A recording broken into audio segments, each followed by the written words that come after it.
Well, thanks very much. I always feel slightly guilty at the beginning of a show because you've all clapped and whooped. I've done nothing so far. I just walked from over there. It was easy. Anyone could have done it. You could have done it. Maybe not you, but most people could have done it. I always feel quite guilty because you've given so much, I've done so little. What if I'm shit? Don't panic, I'm not. Close to comedy genius. The Guardian. It's a newspaper for teachers, I don't expect you to understand. I am Jimmy Carr, off the telly.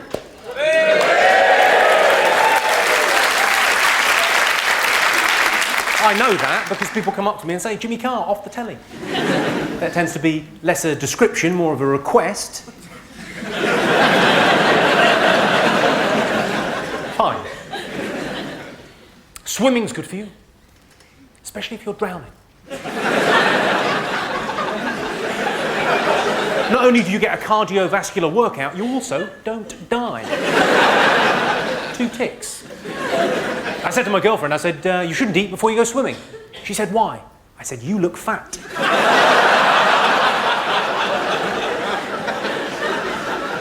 I've got a friend whose nickname is Shagger. You might think, that's pretty cool. She doesn't like it.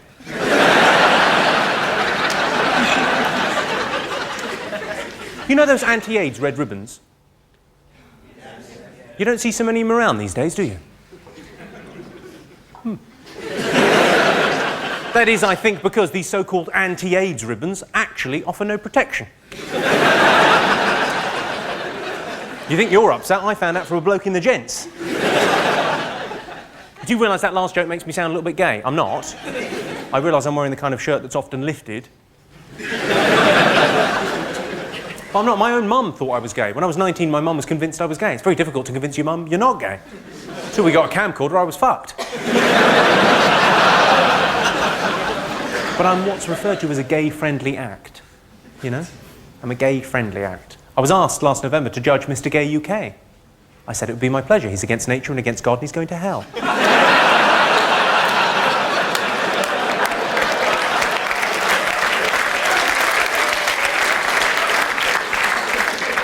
I think it's okay to tell that joke because it's almost impossible to offend a homosexual man. You know, because let's face it, if they're doing that for fun... If your idea of a good time is a cock in your arse, what do you care?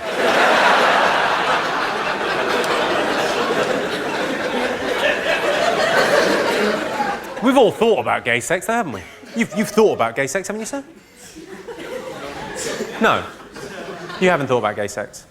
You just leapt in there and fucked him. Well, I admire your honesty, sir, and your bravery. I thought about gay sex. I thought, oh, my cock will get covered in poo.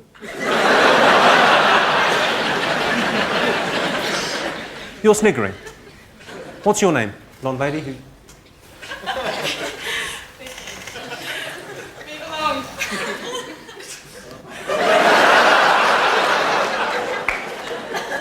Move along? What are you saying, Vicky? Dance for me, monkey boy? Is he your fella?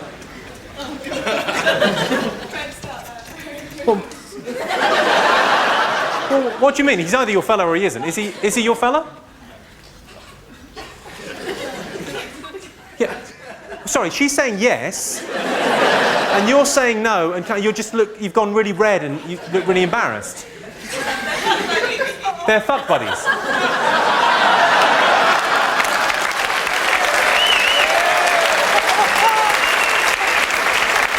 Oh! I see. What? How very modern. How very 2005. So you're not going out with each other, but you are fuck buddies. That is fantastic. Can we just all take a moment to, you know, congratulate that man there?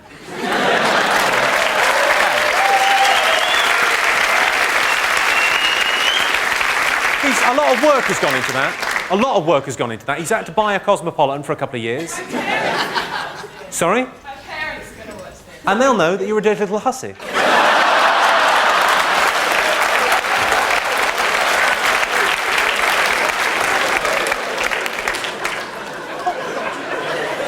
The great thing about that is that he's convinced you that, yeah, we don't need a relationship. It's so... It's so old-fashioned. I should be able to sleep with whoever I want to sleep with. And so should you, as long as it's just me. When I say... There must be something else going on. Yeah, there'll be a lot of jokes. It's not every day I get to talk to a slag. Come on. Now... I don't know where the mark is until I overstep it. That's my... You just did. That is juvenile. Sorry, for those of you that didn't see that, it'll be on the DVD.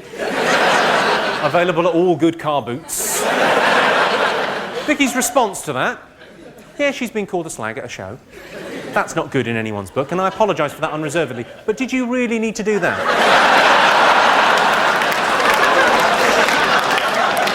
God bless you. I was doing a gig a couple of weeks ago. I got talking to a girl down the front and asked her where she was from. She said, I'm from outside Birmingham. I said, really? So am I. What part of Birmingham aren't you from?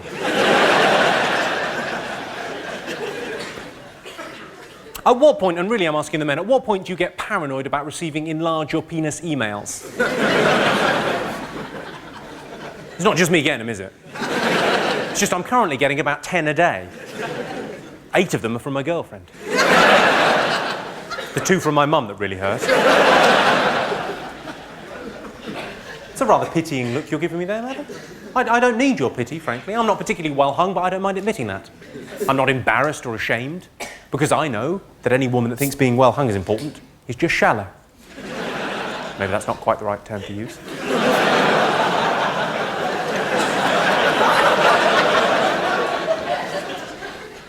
I broke up with a girl once because she lied about her weight. I say that, she died in a bungee jumping accident.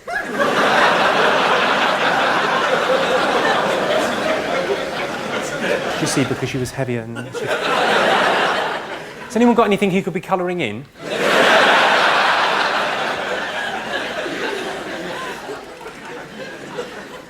You look like some kind of surfer dude. What's your name? John. John? Where are you from, John? The United States. Well done. John, do you know the difference between a British soldier and an Iraqi soldier? You know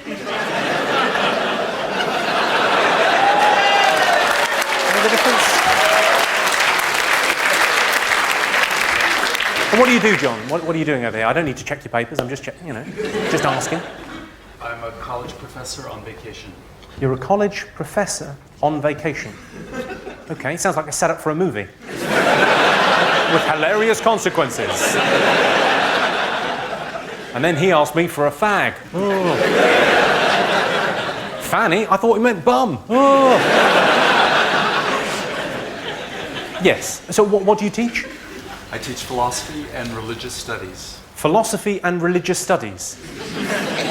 Well done. So, do you teach philosophy to the brighter kids, and then if they don't get the hang of it, you go, I just believe in God, don't I?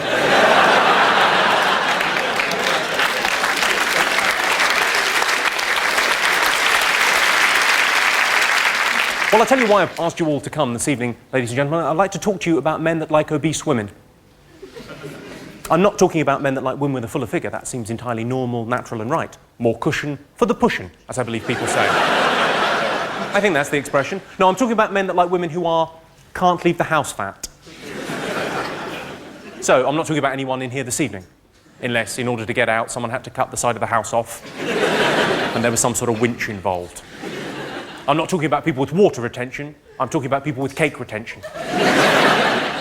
People that tell you they've got a thyroid problem. You say, oh, really, a thyroid problem? What are you taking for that? Pies?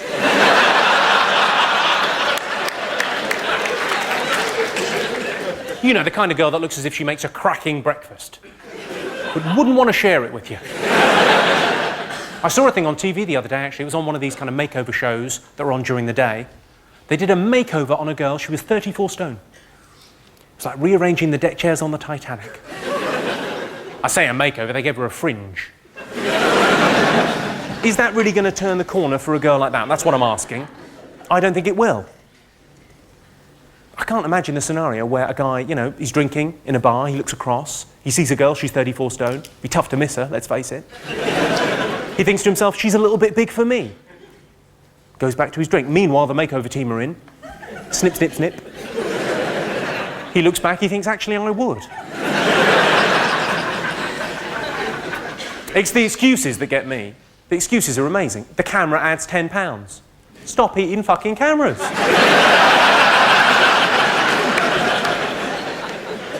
The reason I've become obsessed by this topic is because of a couple of documentaries on TV. There's one called Fatties and Their Feeders. Did anyone see it? It's an amazing sociological study of obesity in our country and the health problems inherent in that. And also, it was fucking hilarious. It was basically these tiny little stick-thin men bringing massive KFC buckets of food to these enormous women that couldn't even move. And while we're on the subject, do be careful with the KFC bucket. It's a big leap from plate to bucket. But from bucket to trough, not very far at all. The other one that was on was called Chubby Chasers. I like the title, Chubby Chaser. Sounds great. I just wonder, how accurate is that? How much chasing is actually going on? A little bit of waddling and wheezing. Then gotcha. Gotcha.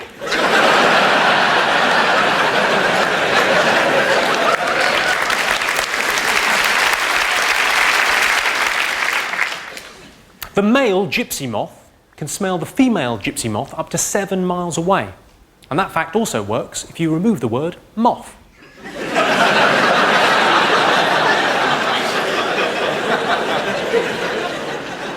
There's a lot of cliches about gypsies. Maybe you can help me out with this, sir.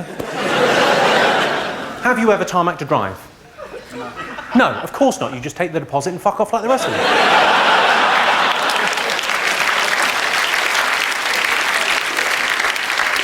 You've been what, sir? Block paved a few. You've block paved a few? Yeah. Yes. You see, to my mind, that would be the same thing. I love the fact you've made a distinction. Ever tarmac to drive? No, I'll block paved a few, but I can't imagine that's what he's getting at. What's your name? Lee. Lee. Hello, Lee. Hello, Jimmy. It's like a love... Yeah, nice to meet you, Lee. What? No, it's lovely to have you in. You seem to have taken that in the right way. I did that joke at a gig a couple of weeks ago. See, when I do that joke, I've got to pick on someone from the audience. So what I do is I look around quickly and I pick on someone who looks like a bikie. Not a problem. Anyway, I did this joke in Southend. Yeah, I picked on a big guy down the front who was laughing along with everything. He took it slightly the wrong way. Really, like, properly insulted. Came up to me after the show and threatened me. But he was pretending to be a lot posher than he was. Because he was saying, well, I'm not a gypsy, so he's pretending to be really posh. And he tried to threaten me without swearing. That's a tough thing to do. He used the phrase, knuckle sandwich. And then he said, rather epically, do you like hospital food? No, I didn't say anything because I was a little bit afraid. On reflection, of course, I should have said, I'm with Booper, it's delicious. I've got a choice of 3 starters. Do your fucking worst. Oh, sorry, Lee, I've labelled you a chav. I didn't mean to. I quite like the term chav. I read it in the papers before I heard it out loud. I thought it was pronounced chav. Don't kick off, Lee. I'm middle class, but I'm hard. Al dente, you might say. If you got the al dente reference, you're middle class too. Well done. Things I genuinely really, really like gypsies. I've got some Romany blood in me on my mother's side, and I think it's an alternative lifestyle, but I think it's a good one. And the people that don't like gypsies, they're always saying, oh yeah, these travelling people, you've got to move them on. Isn't that playing into their hands?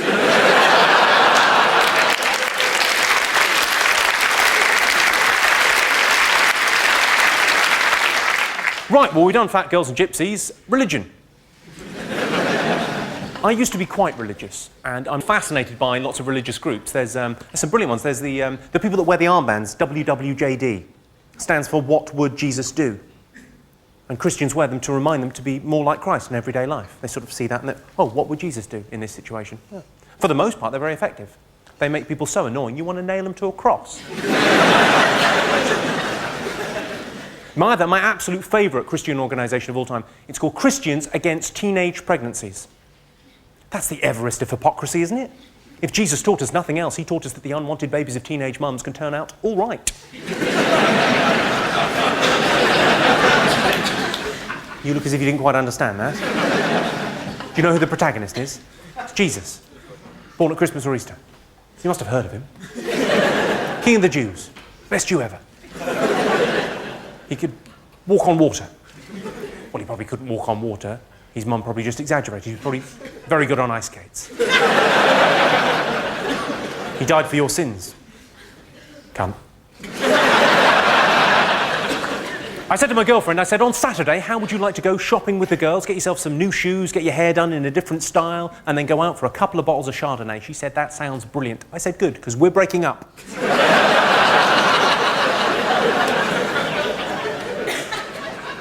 You know when a man says to you, it's not you, it's me? Ladies, you know when a man says that? It's not you, it's me. We mean that from the heart. That's not bullshit. That's true. It's just a fragment of a longer phrase. It's not you, it's me that's ending this relationship. Because I can't stand the fucking sight of you. You know when people argue just so as they can make up again? Call me cynical. I don't think that's what's going on in the Middle East.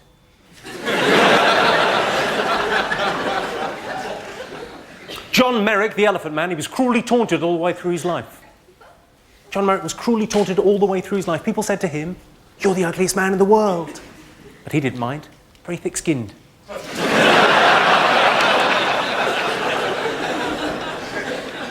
Does anyone know how John Merrick died? Anyone? In his sleep? Are you getting death mixed up with sleeping? You don't write gravestones for a living, do you? Not dead, just sleeping. Well, dig him up then. He'll be fucking livid. I know what you mean, though, because it's in the film and they take away a pillow and then people with elephant heads can't lie flat, as we all know. Yeah, if you like, why not? It's only a film. That's only a film, not actually how it happened. Any other suggestions as to how he died? Wanking. He died wanking. I don't know if you can die wanking. Hang on, I'll ask.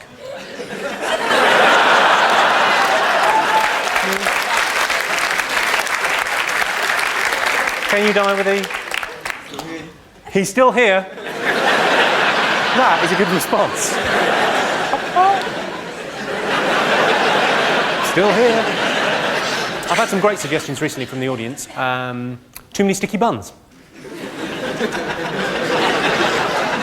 Be a great way for the Elephant Man to go. Another person said, a somewhat ironic allergy to peanuts.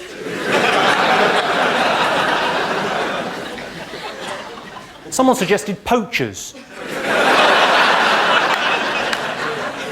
It's a long shot. Kiltree's ivory. Yeah, it's a shame he's gone, but a lovely chess set.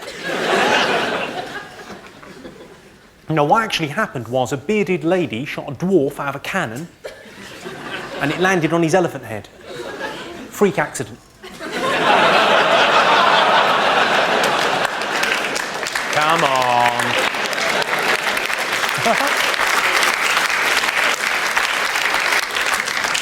Has anyone here been to Alton Towers? Yeah. What do you think? Do you enjoy it? I enjoyed it. Yeah, it's great. Shit.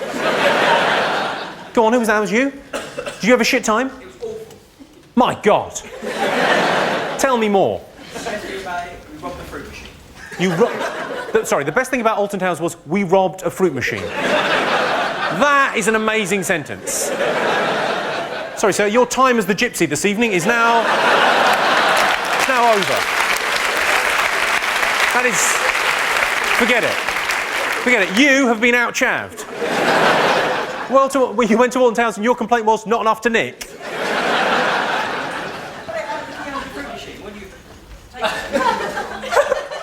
I love the way you're using now an expression of, you see a fruit machine, you rob a fruit machine. Come on, we're friends, we all, come on. You know, I'm a guy, you're a guy, we steal things from fruit machines. No! What's your name, sir? Daniel. Daniel. Well, nice to meet you, Daniel. What do you do? I work at a jeweller's in Bond Street.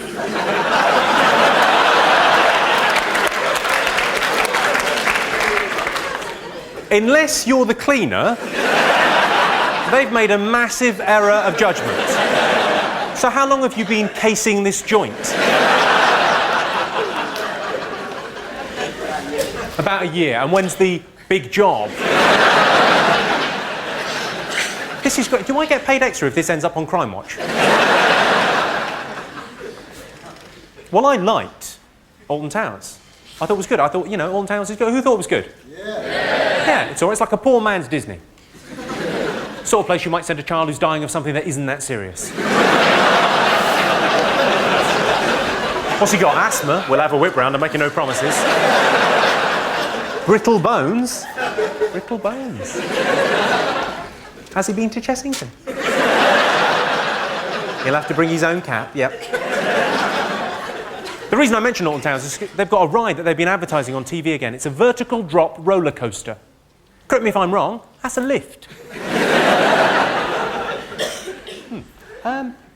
Right, good. Any questions so far? How old? What? How old? How old? Yeah, fuck grammar, we're in a hurry.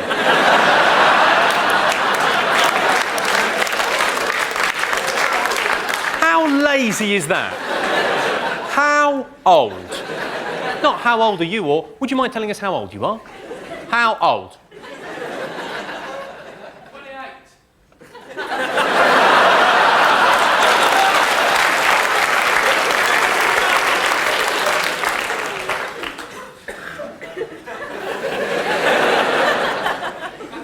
Well, have a guess. How old do you think I am? 12. You think I'm 12? Well, you shouldn't even be having those kind of thoughts about me then. Do you know they've done that in Mexico? Do you know what the age of consent is in Mexico? It's 12. That's one way to deal with a paedophilia problem, isn't it? I imagine they've still got a problem. She looked 12 to me.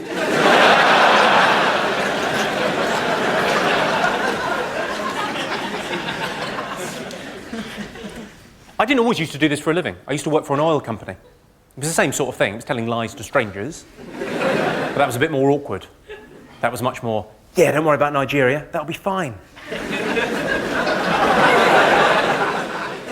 When I did used to work for a living, I was always very jealous of the women that I worked with because women have the best excuse for a day off sick. I love a day off sick. Marvellous. Duvet, very nice and comfy. And women have the best excuse. The best excuse, as we all know, is women's problems. And the reason women's problems is the best excuse is because women's problems is the end of a conversation. Why didn't you come in yesterday? Women's problems.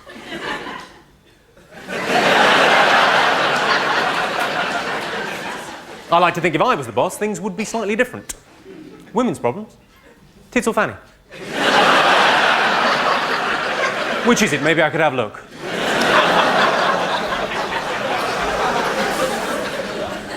Well, I suppose I should really tell you a little bit about myself. Before I do, can I just ask, you two there, you look quite young. How old are you?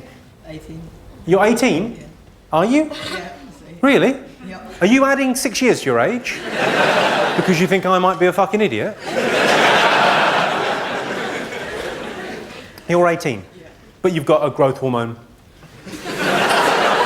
problem of some description. Not even, you're genuinely 18. Yeah. God, I've forgotten how young an 18-year-old boy looks like. Is that a bad thing to say? It's quite bad, isn't it? And your boyfriend, how old is he? What? It's my brother. It's your brother? Well, don't shag him then.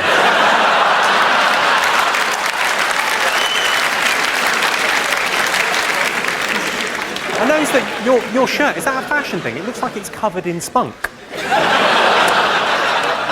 No, honestly, stand up and turn around. It's an amazing shirt. It's probably... What? Come on. Look at that.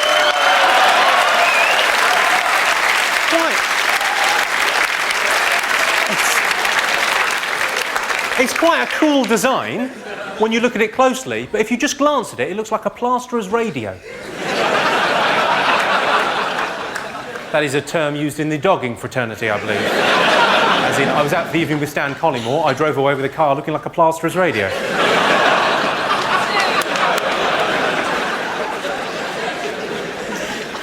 Well, I should, I suppose, you know.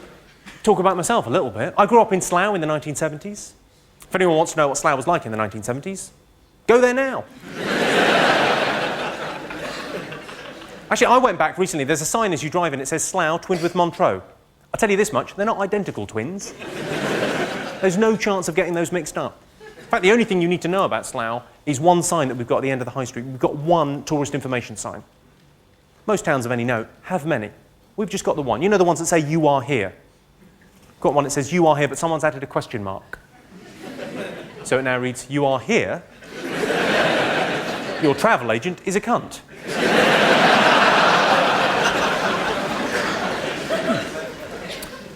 I was educated in Cambridge University. Well, ooh, that's not an uncommon response. People think because you went to Cambridge, you're a little bit smug, a little bit up yourself. Not the case. The only reason I went to Cambridge is because I got 4 A's at A-level. Of course, the only reason I got 4 A's at A-level is because when I was at school, I didn't have that many friends, and, you know, I didn't have a girlfriend, certainly, and so no one would have sex with me. I used to go home every night like a good little boy and do my homework. Yeah. So next time you meet someone who's a bit overeducated and pompous, don't think to yourself, God, they're intimidating. Think, no good with a poontang. I got my big break in show business doing the Royal Variety performance a couple of years ago. It's quite a good gig, but then I had to meet Prince Charles afterwards, and that was a bit awkward. Because, you know, what do you say? I didn't know what to say to him. He didn't know what to say to me, you know. But he managed to cobble something together. That's his job, isn't it? Other than waiting for his mum to die.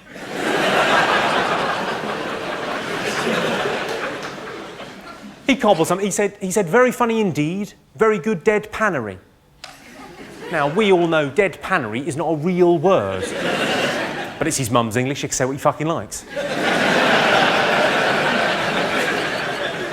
The great thing about being on TV a little bit is you get asked to do interesting things. I was asked last year to go on Countdown. I couldn't believe my luck. I thought, brilliant, I'll definitely do that. Because I've always had a thing for Carol Vorderman. I've always liked her. Not just because she's fit. No. Also for her mind. Although that's not what I tend to say. I tend to say I wouldn't mind fucking her brains out. Think about it, it'd take ages.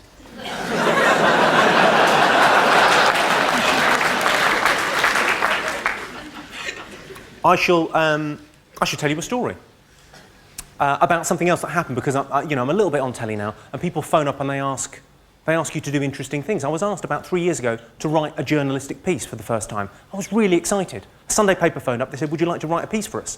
I immediately agreed, and as a conversation went on, it transpired it was a piece for the motoring section called "My First Crash." I think I would have said no, but I'd already said yes earlier in the conversation. So, you know, what do you do? I said, yeah, okay, fine. And in the end, I was quite pleased with what I wrote. I wrote about sort of, 250 words on my first crash.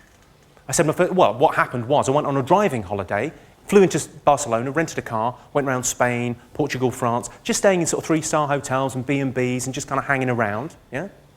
And the idea was we would end up driving back to Paris, get the Eurostar back. You know, go first class, be quite exciting. It had only just opened, so it was quite an exciting thing. We slightly mistimed it. So we're kind of late getting back into Paris. This is the days before, sat-nav. So we've got maps out, we're trying to work out how Paris is, it's a complicated city to get round. It's late at night. We got cut up by loads of guys on scooters, just in an underpass, we just clipped a Merc.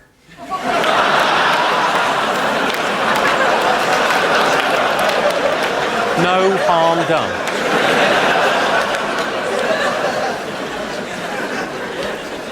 Have you all seen that incredibly powerful commercial where every time a famous person clicks their fingers, a child dies? I was watching it, I couldn't help thinking, stop clicking your fingers.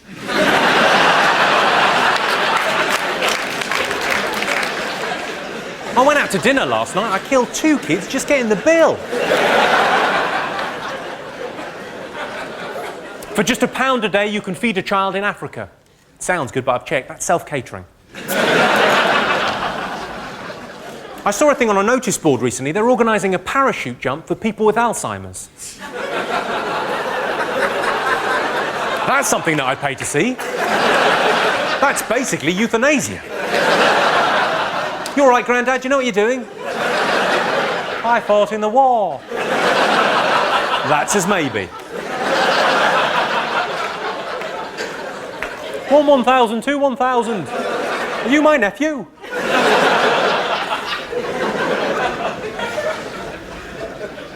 I've done quite a few charity gigs over the past year. I did one in this very room. It's for a charity which I now know is called Laughter for Leukemia. Now, I'd had a long day and I turned up late and, you know, I made a mistake. I said it's lovely to be here laughing at leukemia. Skinheads down the front didn't like it.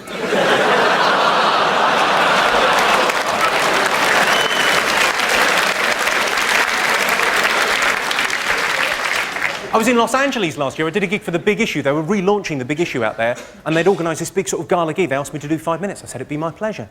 And what they'd done, which I thought was quite interesting, they'd invited a lot of the homeless people along to the gig. So a whole section of the audience were homeless people, vendors of The Big Issue in Los Angeles.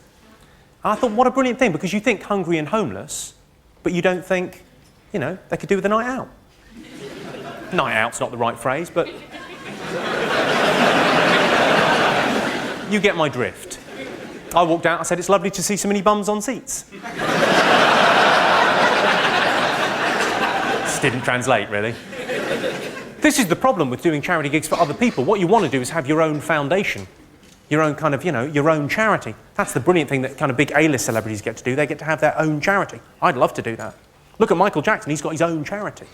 The Neverland Foundation. They fly sick children. What, good-looking sick children. They fly good-looking sick children who look as if they could keep a secret into the Neverland Ranch, and they give them massive cash payouts. Valuable work. Who here, while we're on the topic, who here thinks Michael Jackson's innocent? Because now there are quite a lot of people here. Who? Go on, show of hands. Hands right up in the air. Quite a lot of you think Michael Jackson's innocent. And do you know what? You've got morality on your side, because he was found innocent by a jury of his peers, albeit Americans. Still counts. I wouldn't have bothered with the whole trial. I just would have stood up in front of the jury and simply said this. If I was a billionaire paedophile, and I'm not, but if I was a billionaire paedophile, I definitely have a fun fair in my back garden. He couldn't be any more dodgy if his house was made out of sweets.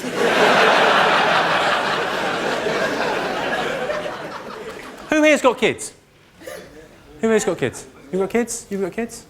Would you let them play at Michael Jackson's house? No? No. You would? You look like quite an old fella. How old are your kids? In their 20s, yeah.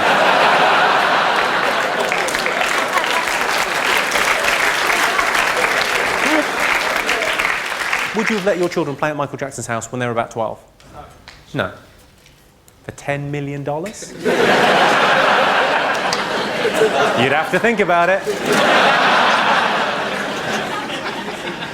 What I'd like to do is start a Jimmy Carr Foundation. Yeah? It's a good idea, isn't it? I'm only I'm a D-list celebrity, but, I could build and grow. I've got a couple of ideas for charities. I'd like to workshop them this evening. Good. I'm glad you're so keen on the idea. The first one, well, there's a terrible problem, a global problem, with amputeeism in sub-Saharan Africa because of all the landmines. Now, there's a lot of charities dealing with the landmine problem, picking up the pieces there. It's a bad choice of words, I know, but there's a lot of charities dealing with the landmines and clearing the landmines, but very few dealing with the residual problem of a lot of people with only one leg because the other one's been blown off. Yeah? That's a serious global problem. That almost looks too big to tackle, yeah? But we in the West, we've got our problems too. Who here in this room can tell me they don't have a problem with odd socks? What I'm saying is you take those two problems, you put them together, what have you got? You've got a solution. Odd socks for Africa, who's with me?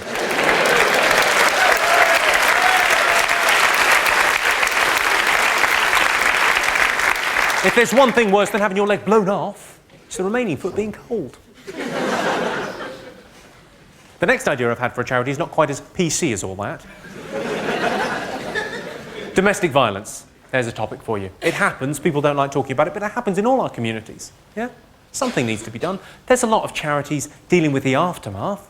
Very few doing anything preventative. I'd like to start a Jimmy Carr halfway house. A place where women can go and be safe and secure. And be re-educated about cooking and cleaning and putting out...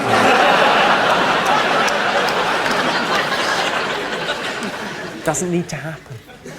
There's nothing sad in the seeing a woman with two black eyes. She's been told twice, she just doesn't understand.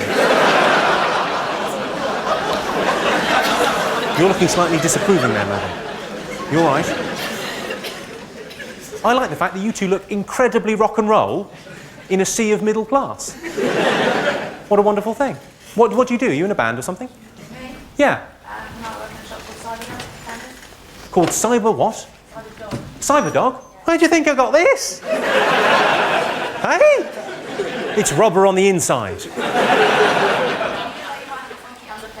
I might have a funky underpinning. I don't know what a funky underpinning is. That's how unfunky I am. Were you expecting more thrash metal at this gig? Yes, I'm sorry to disappoint. And your partner there, so you've got a similar look about you. What do you do, sir? I manage a fetish clothing shop. You manage a fetish clothing shop. Whereabouts? Covent Garden. Covent Garden. It's a great spot for it. What's the weirdest request you've ever had in the store? Someone wanted a douchebag fitted to a catsuit. Someone wanted a douchebag fitted to a catsuit. They're all words I vaguely understand, and yet when you say them, what? Hang on, what's a douchebag? It's a special facility that goes back to the catsuit so that people can defecate into them at will. Oh, a douchebag! Oh, I thought you said something else. Oh, all right. The device I have on my catsuit so I can defecate at will. Surely if you've got a catsuit on, you should really be going in the sandpit. Are you off to buy a...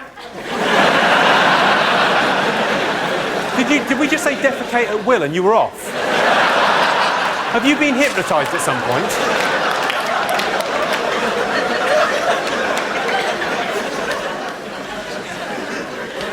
Should say it's lovely to see so many ladies out this evening, especially a show starting at 7 o'clock. The tea won't make itself.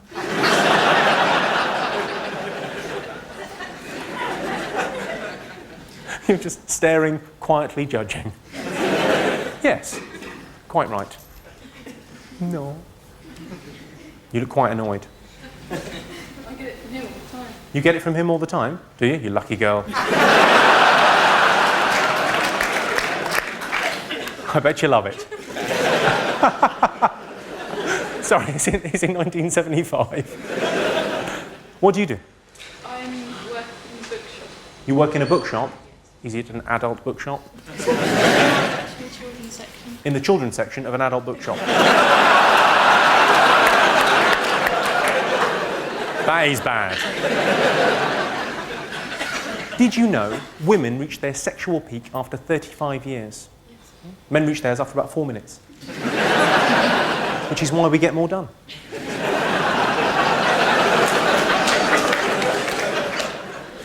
My girlfriend said to me, "Have you been having sex behind my back?" I said, "Who the fucking hell do you think it was?" And another thing, it wouldn't kill you to turn around once in a while, check how I'm doing. Are you all drinking this evening, ladies and gentlemen? Are you drinking? Yeah, quite a few of you. I like drinking. I prefer being drunk than getting drunk. I'm not very keen on beer and wine, but I like the interesting things you order when you're drunk. The drinks that no one ever orders sober. Aftershock is a prime example. You know that weird pink fluid? No one's ever ordered that. So the designated driver has never walked into a bar and thought, well, I can have one drink, can't I? They've got beer, they've got wine, they've got spirits. No. I'll have a pipette of Aftershock, please. It's the same with the Flaming Zambuca. No one's ever ordered one of those sober. You have? You've ordered a Flaming Zambuca sober? It's your drink. You order Flaming Zambucas. The clue as to why you shouldn't order one, madam, is the fact it's on fire. It's the equivalent of walking into a kitchen going, I'm a bit thirsty. There's a glass and a tap, and then spotting out the corner of your eye, a gas hob. The only reason I could possibly think of to order a Flaming Zambuca when sober is if you meet a girl and she's something just a little bit special. Yeah? Maybe you've been out on 2 or 3 dates, you've established she's beautiful, she's intelligent, she's funny. You think you might be in love with her, you think she might be the one, but she's got a bit of a problem with facial hair on the top lip.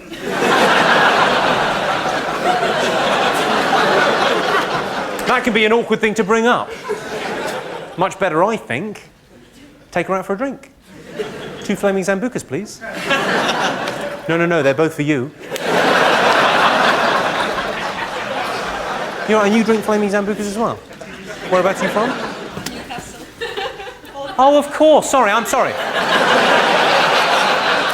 I'm terribly sorry. I was asking kind of a London audience, do you drink flaming Zambucas when sober? If I thought there were people in from Newcastle, I would have said, what do you like to drink to get you in the mood for a fight?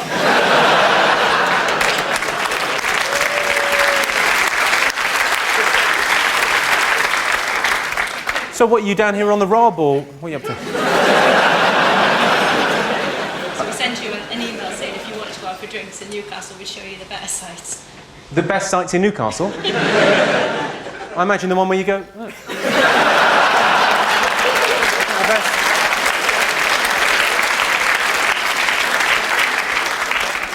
I know this isn't particularly PC, but I still can't forgive the Germans for the way they treated my granddad during the war. Passed over for promotion time and time again. On Remembrance Sunday, do spare a thought for the German ex-servicemen. At least our old soldiers are remembering winning. Now shit's their day out. I was in Germany recently doing a comedy gig. I was flown out there to do one of these corporate gigs. I thought, comedy, Germany, it's missionary work. Went out there, did a comedy gig. The gig went fine, but on the way back there was about a 3-hour delay at the airport. Now I thought, that's not a problem, I've got an iPod and a computer. I was quite, busying myself. I was quite happy. The guy I was travelling with, the guy that organised the corporate gig, was livid with this 3-hour delay. And he said, with no hint of irony, he said, yeah, say what you want about Hitler. At least when he was around, the trains ran on time. I thought, yeah, but think about where they were going.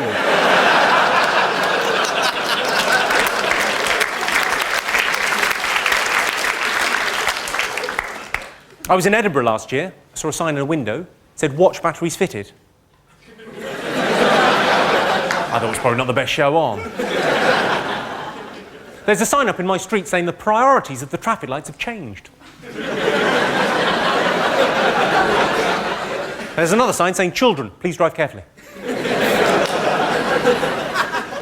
was driving on the motorway. I saw a sign on the back of a truck, a little sticker. It said, how am I driving? I thought, well, if you don't know... I've got a sticker on the back of my car. It says, keep your distance. I just need a little space right now.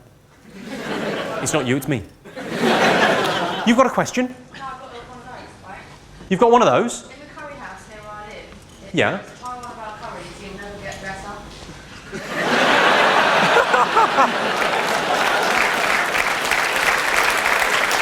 That is fucking brilliant. Do you think they mean it to be like that? Sorry, I don't know if everyone heard. It was the in the curry house near you live. It says, try one of our curries, you'll never get better. That is fantastic. I saw a sign in the park. It said, remove dog nuisance. So I shot a poodle. I was in Australia. I saw a sign. It said, convenience store, 75 miles. No, I'm not even going that way. My favourite road sign of all time, it's a red triangle, and it says underneath falling rocks, and inside there's pictures of falling rocks. What am I meant to do with that information? It may as well just say random accidents ahead. Life's a lottery, be lucky. I think we've established so far, I'm not a prude, I don't mind talking about sex, and I certainly don't mind swearing. No problem with any of that. But I'm genuinely offended by an advert that's on TV at the moment. It's for a brand of thrush treatment. It's Caniston or Gaveston, it's one of the two, I can't remember. Which one is it, Caniston or Gaveston? Which one, sorry? Thank you, ladies with thrush.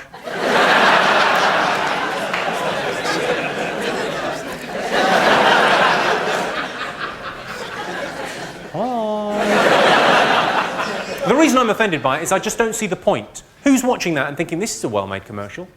I like the actors, I like the script, I like the sort of tagline at the end of the ad. I'm going to buy some of that. I don't have thrush, but I'm going to buy some. Or who's sitting there going, that looks interesting, I might buy some of that. I'm baking bread down here.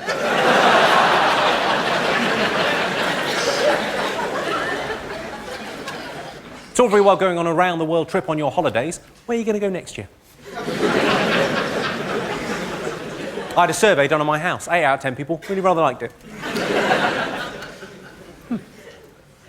If you're not part of the solution, you're a solid or a gas. I was in a club last week. I saw a sign outside the cloakroom. It said £1 per item. So I bought a coat. I was in a restaurant. I asked the waiter where the gents was. He said, just go down the stairs.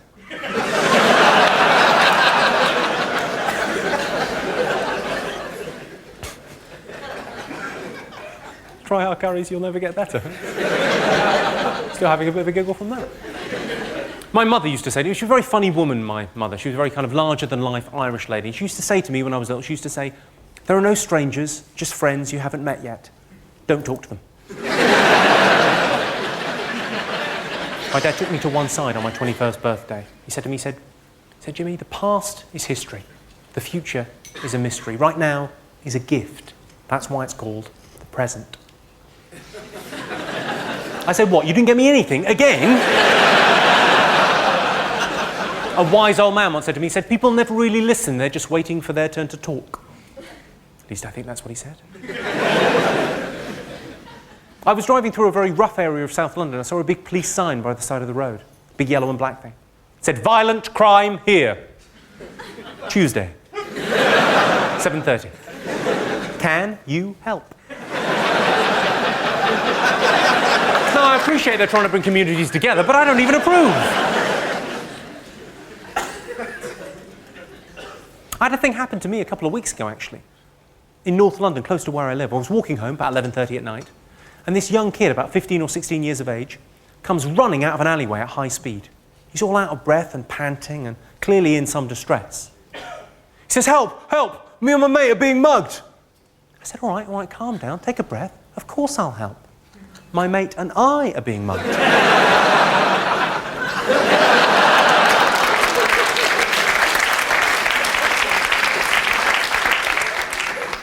In the pursuit of scientific answers, animals have been tortured for the past 100 years.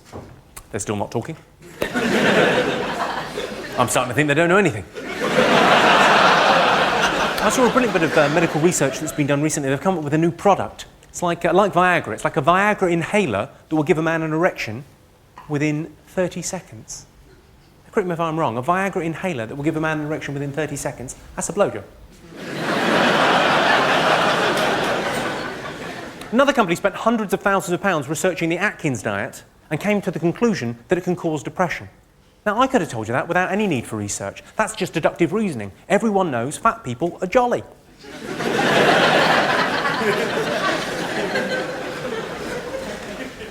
The British Medical Association are not above this kind of thing. They did some research saying irrefutably cigarettes can harm your children. Fair enough. Use an ashtray.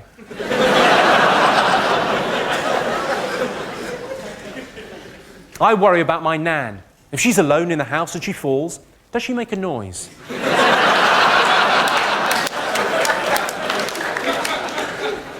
I'm joking. She's dead. I do try and see the positive when something bad happens. You know, if somebody close to you dies, it's always a good idea. Move seats.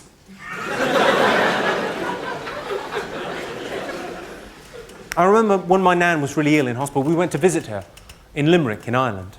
Went over to see her, and it was, you know, near the end, and the doctor came out, and he said to us, he said, oh no, she's very bad now. She can't breathe without oxygen. I thought, where did you get your medical degree? The internet? All I'm saying is every cloud has got a silver lining. You can always see the fun in something, even if it's, you know, something tragic and terrible. You know, we've all been to funerals, haven't we? We've all been to a funeral at some stage. It's a very sad event. But, you know, every cloud has a silver lining. You know, and a relative, an elderly relative at death's door is a day off waiting to happen. What's a funeral? It's about an hour. It tends to be in the morning. The rest of the day is your own. I don't want you to judge me, ladies and gentlemen, but when my nana died, we went bowling.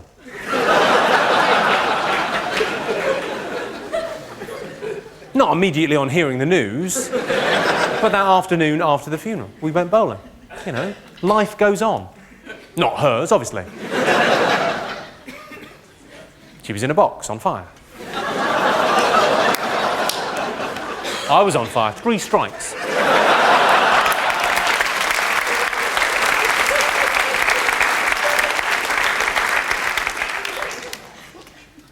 Old bit. I could see a couple of kind of older gentlemen. How old are you, sir? You look a little bit older than.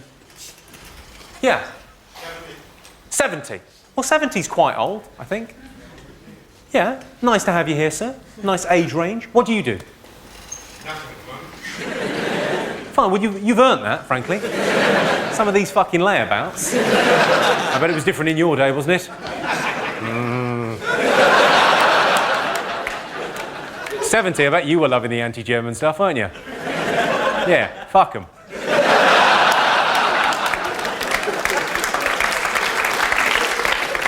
Do you know what? PC or no PC, we won it fair and square. The thing I was going to say was, I've been told this once. Have you ever said to anyone, yeah, the problem with your generation, you think you invented sex? You ever said that to anyone? No. Yeah, my granddad said it to me. He said, the problem with you lot, you think you invented sex. I said, all right, Grandad, have you ever fucked Nana up the arse, pulled out and come on her tits?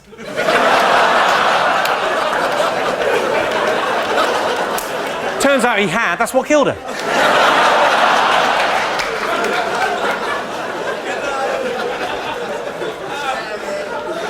What? What's the matter with that? And don't you dare be offended by that, you know, by there being a 70-year-old man. I bet you were crazy for it in the war. Jesus, there being a war on, I bet you got more poontang in those years. Yeah, we could all die tomorrow. It's the best chat-up line in the world. Who are you here with? She looks mortified. You all right? I'm glad. I can only apologise for the last bit of material about the grandad with the bum sex and the coming. Because I imagine what I've created is the longest journey home ever.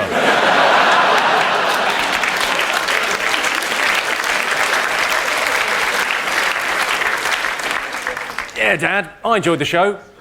Let's never talk again.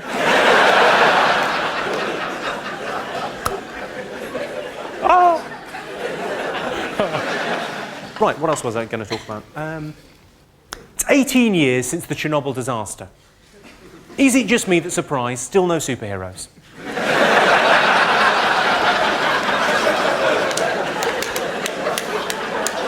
Nothing.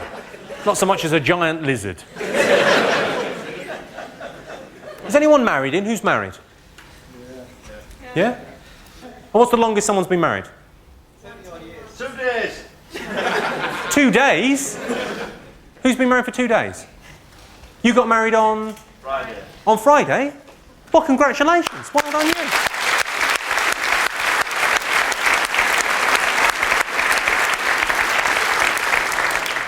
And can I ask, is she pregnant or is this a proper one? Sorry? I've done that already. You already have a child? And now you got married? Get out. Get out of my house! Well, that's a lovely thing. Oh, well, congratulations. Thanks for coming. Wow. You know, you've married that guy. He looks like a great guy. Looks amazing. And clearly, he set the bar pretty low early on. Where are we going on our honeymoon? We're going to see Jimmy Carr live. Well, well done. You know, good luck with it, is all I'm saying. Good luck. Because we all know a third of marriages end in divorce. I don't want to put a damper on things, but a third of marriages end in divorce, and they're the lucky ones. The others are dying. I'd rather go to jail than get married. I have thought this through, by the way. I'd rather go to the jail than get married. But, you know, if you murder someone, that's the worst thing you could do. You murder someone, you get a life sentence. You're out in 12 years. Hey! Whereas this, life means life. And in your average marriage, as opposed to prison, there is significantly less anal sex. See if you think this is romantic. Really, I'm asking the ladies. Do you think this is romantic? I've got a friend, she's getting married at the end of the summer, and her fiancé has designed the wedding ring. He's quite a talented artist. Picked out the diamond when he was down in South Africa. Quite a talented artist, done sketches, taken them to a jeweller in Hatton Garden who's putting the whole project together for him. That's romantic, isn't it, ladies? Yes. Yeah. I think it almost makes up for the fact that she's clearly marrying a homosexual. She's going to have an amazing ring, not much of a wedding night. I imagine it'll be something along the lines of, come to bed, darling. I'm just going to walk the dog in the park. We don't have a dog. I'll be in the park. While we're on the side, is anyone in favour of gay marriage? Who's in favour of gay marriage? Yeah. By shouting out, who's in favour of gay marriage? Yes. I'll tell you why you're wrong. Gay marriage will inevitably lead to gay divorce, and that will be bitchy.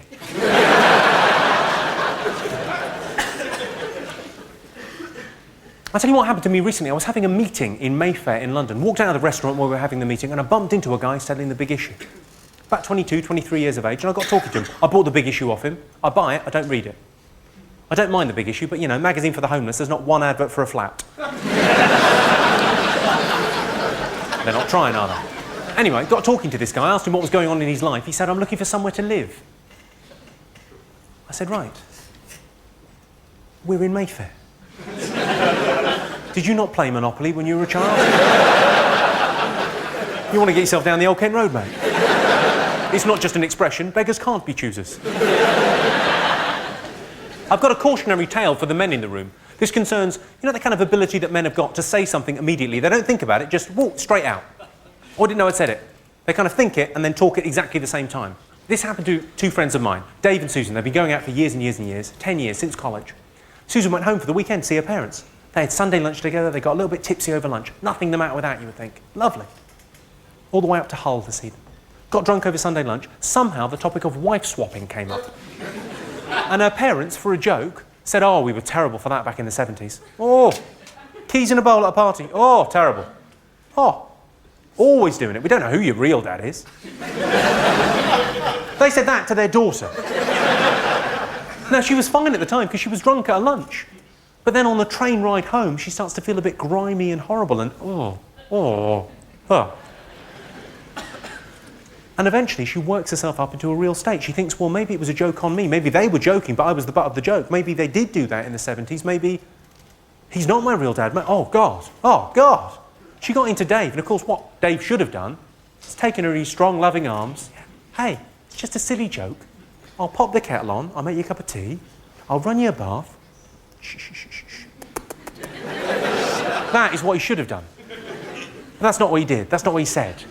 What he said, without skipping a beat, I've killed an African child. But what he said, without skipping a beat, straight away, who got your mum?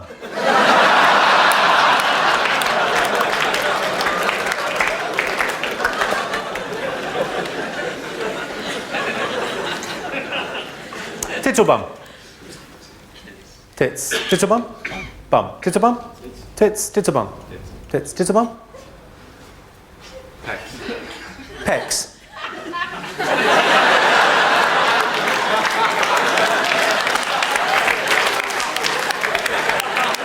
Oh, yeah. You're not here for the jokes.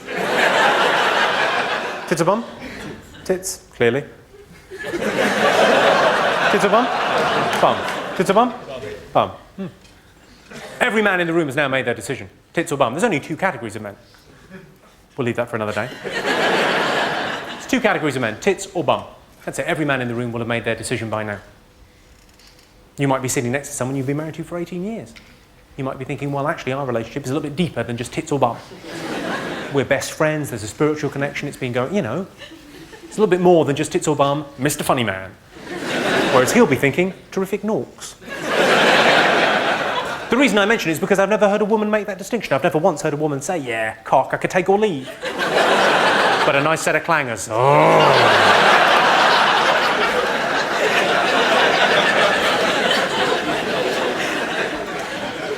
When I was at school, if you got your right ear pierced, it meant you were homosexual. And if you got your left ear pierced, it meant you were common and you lived on an estate.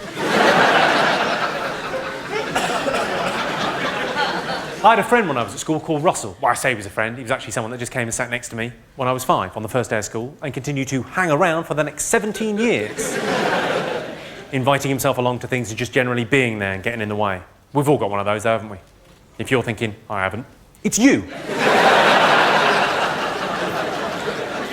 And I'm not proud of this, but it happened. We were at a party, we got very drunk, we were about 16 or 17, and he got really drunk, Russell. He was kind of laid out drunk, passed out on the floor. And myself and my other friend, Anthony, we shaved his eyebrows off.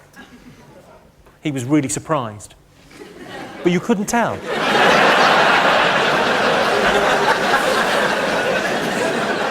Does anyone in here work in the medical profession by any chance? Yeah? What do you do? Ward sister. You're a what, sorry? Ward sister. A ward sister? Well done. That's a great job. I always wanted to work in the medical profession. Wanted to be a doctor. So did I. Well, maybe if you'd worked harder.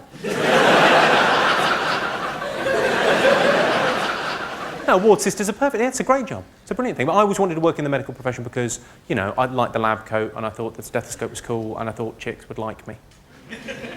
Chicks would like me. I'm not quite sure what I was thinking. But I could never become a doctor because I didn't have the chemistry or the maths or the physics you needed to get in. And also, I'm quite an uncaring person. If someone's sick, I sort of think, fuck them.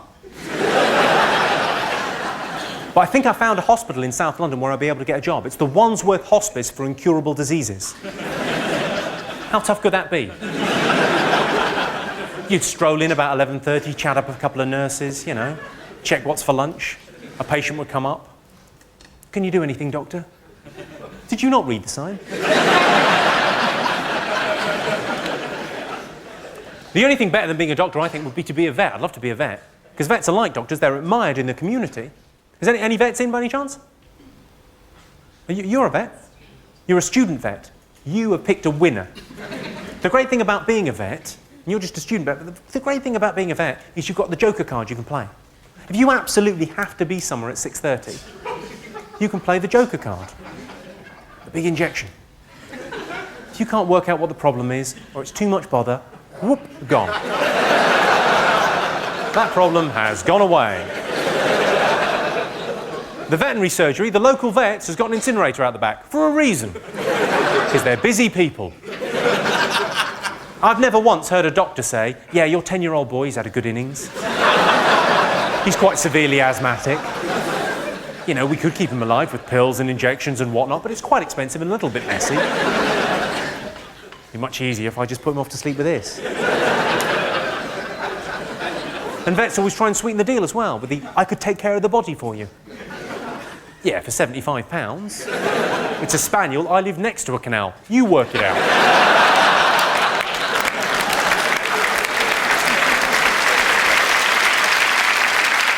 It's got a strange thing with doctors and nurses, because I really do admire people in the medical community, because I don't have, you know, a god in my life, whatever. So doctors and nurses are like secular gods. They bring us into the world, they let us, you know, take care of us when we're alive and let us die with dignity. It's an extraordinary thing. But I've never asked a doctor or a nurse about that. The only thing I've ever asked a doctor or a nurse about when I've met one, either socially or at a gig, is what's the weirdest thing you've ever pulled out of an arse? I'm a gynecology nurse, so we don't generally pull out that orifice. Really? You pulled anything interesting out of the other?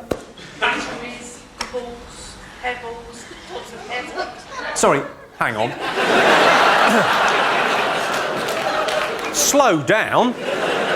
Batteries, corks, bottle tops, pebbles, tops of hairspray cans. That wasn't all one lady, was it? If it was, do you have a number? She sounds like she'd be up for anything.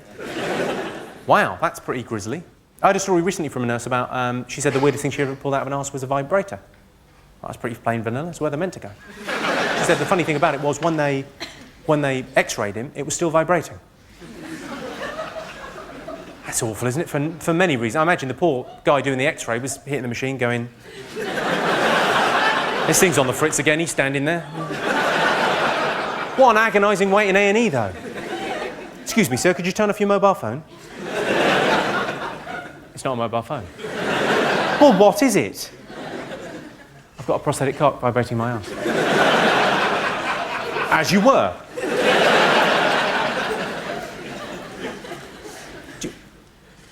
I'm guessing from your laughter there you've pulled something weird out of your arse. No? There's definitely a story. There definitely is. It just made you laugh? Yeah. Did it? What, when it came out or when you put it in? Do you know what, we'll leave it. Do you all carry donor cards, Bloomsbury? Clearly not. Well, you all should carry donor cards. It's a no-brainer. If you die and you're in reasonably good health, And I realise that's counterintuitive. But if you die and you're in reasonably good health, you can help 70 people. 70, not just one or two, not just the major organs. They can take so much. They can harvest the body and help so many people. 70, they reckon. You should all get a donor card. The only thing I've written on my donor card is a clause in biro. I've said I'd like all 70 things to go to the same person. Because that way it's less of a donation, it's more a hostile takeover. It's just me with new kidneys. Hooray. I went out to dinner with my girlfriend. Out of nowhere, she said, "Would you still love me if I was a cripple?" I thought, hang on. That's a silly question. I'd leave if you put on half a stone. Obviously, I didn't say that. I said, yeah, I'd prefer it.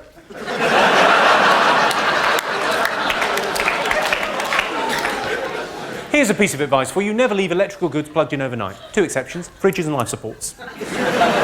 You'll waste an awful lot of vegetables. Hang on, that was a bit harsh. We better do something a bit lighter. It's ironic that people with club feet tend not to be very good dancers.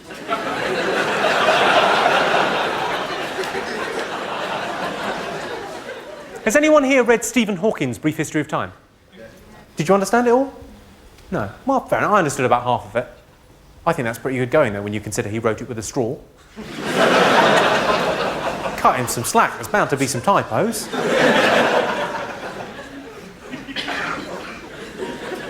Now, I've got no problem doing jokes about disability. It's fine. It's just wordplay. There's no prejudice in it. There's no malice. I would tell the same jokes if there was someone in with any of the conditions. But I heard a brilliant story about a comic who did something truly, truly terrible. He was doing a gig, turned up to the theatre, quite a well-known, quite a famous comic, turned up to the theatre. I shan't tell you his name, but he was quite a famous sort of TV comedian. Turns up to the theatre, refuses to go on. They said, why won't you go on? He's looked on from the wings, he spotted that the front row is full of people in wheelchairs. He said, I'm not going on. They said, why? Why won't you go on? He said, well, a lot of my act is banter with the front row. I tease and, you know, pick on the front row. I don't feel comfortable with it. I'm not going on. They said, what? I can't believe it. He drove off. He just left. I thought, Jim. Jim, they're making it easy for you.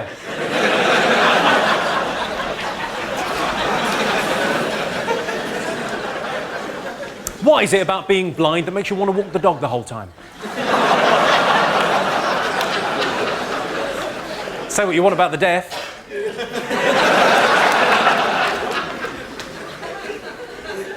There's a company in America now making thongs, you know, the item of underwear, size 26 and over. That's big, isn't it? I just question, is it necessary? I think any pair of knickers over size 20 is a thong within 4 steps. We're all familiar with the hungry bum syndrome. I saw a woman earlier on the street, looked like she was chewing a toffee.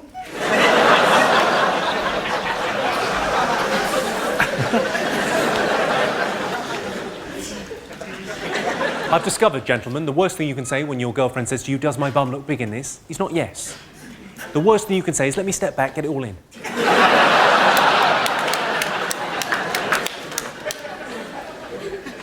My girlfriend used to get annoyed with me because I used to leave the toilet seat up, so I don't do that anymore. Always put it down. Yeah. Because it's a woman that I love and I want to spend the rest of my life with. It's only a little thing, but a little means a lot. Yeah. Of course, there's no winning with her. Now she's annoyed because it's covered in piss.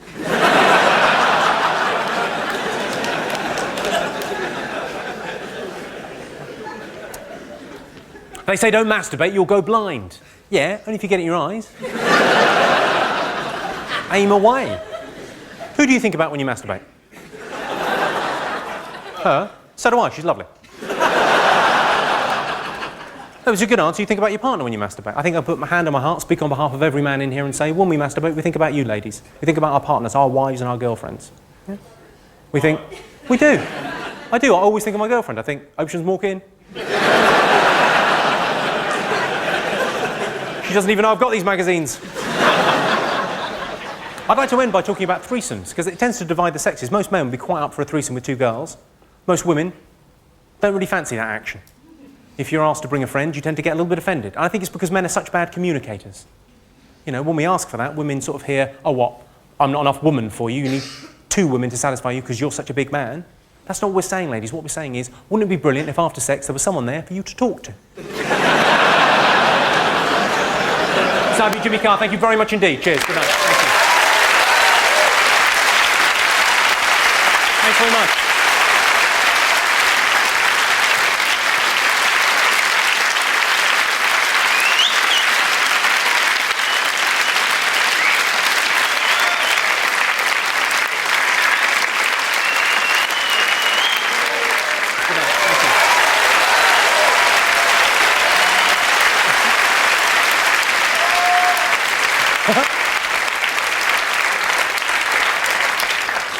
I'm never quite sure how to take an encore. I'm never quite sure what it means. It either means we've had a lovely time, we'd just like a few more minutes, or £17 for that, you're having a fucking laugh.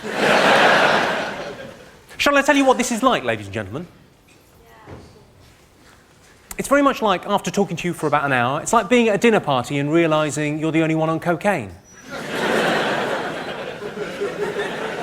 You find yourself thinking, they're not a very chatty bunch.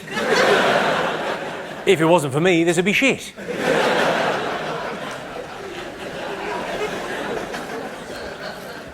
I was going to tell you a story about a gig I did recently. I did a gig for Mojo magazine. It's a big, you know, pop magazine. And did a gig, it all went well. I was doing their award show for them. They invited me on. They said, yeah, will you do our awards? I said, my pleasure, lovely. Lots of rock stars and rock chicks would be cool. There was the awards there. I was just doing sort of 10-minute stand-up to begin with. I told a slightly anti-American joke. I said, of course, in Britain, we've got eat as much as you like restaurants, whereas in America, you've got eat as much as you can. You've added that important ingredient, competition. So not only could you be enjoying a delicious meal, you could be beating a personal best. Thus, the necessity for 3 pockets on the back of your jeans, you fat fucks. And a voice from the back of the room shouted, fuck off! I thought, I presume you're American, are you? He said, yes. I said, think of it as friendly fire.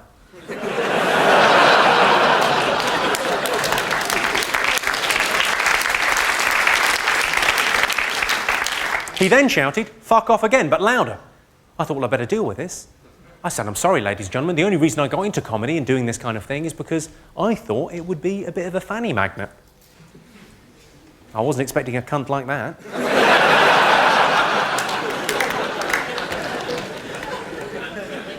At which point, the editor of Mojo magazine, who was sitting just down here, got up and looked like he was going to come around and pull me off. Not like that. That was funny, well done. No, you go ahead.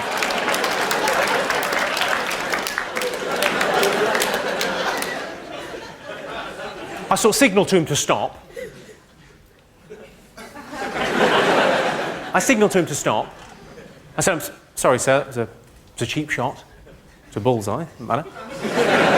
And I apologise unreservedly, sir. I did not mean to... Well, I mean, the thing was, the line got a laugh, but then there was an audible, ooh. I thought, well, who have I told to fuck off? It was a guy called Anthony Kiedis, who's the lead singer of the Red Hot Chili Peppers. And I'd noticed on the way in that he was on the cover of Mojo magazine, and I wasn't. I thought, this is a social faux pas of epic proportions. You know, and I thought, well, I better apologise unreservedly. I said, I am sorry. If I've caused any offence, I'm sorry. I did not mean to call you a cunt. I'm sure you're not. I'm sure you don't have the depth or the capacity to give pleasure.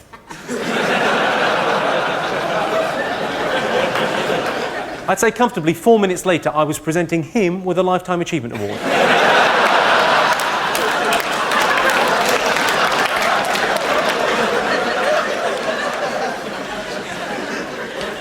A chicken that has had its head chopped off can run the entire length of a football pitch before it dies.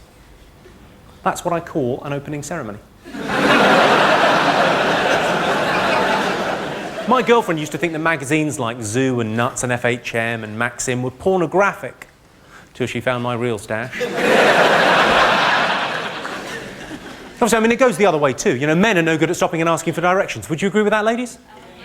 Yeah, men are no good at stopping and asking for directions. Of course, on the other hand, maybe we wouldn't have to if you could read a fucking map.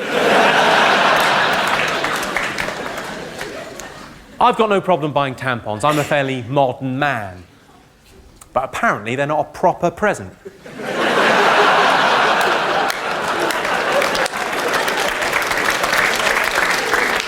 Happy birthday, Mum! Listen, thank you very much for coming out. You've been a great audience. Thank you. Cheers. Good night. Thanks very much.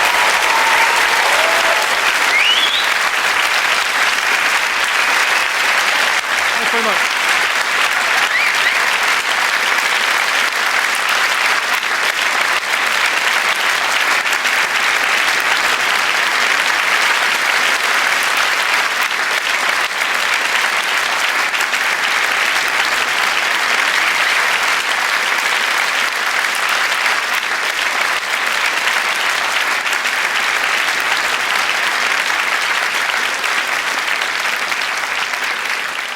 What?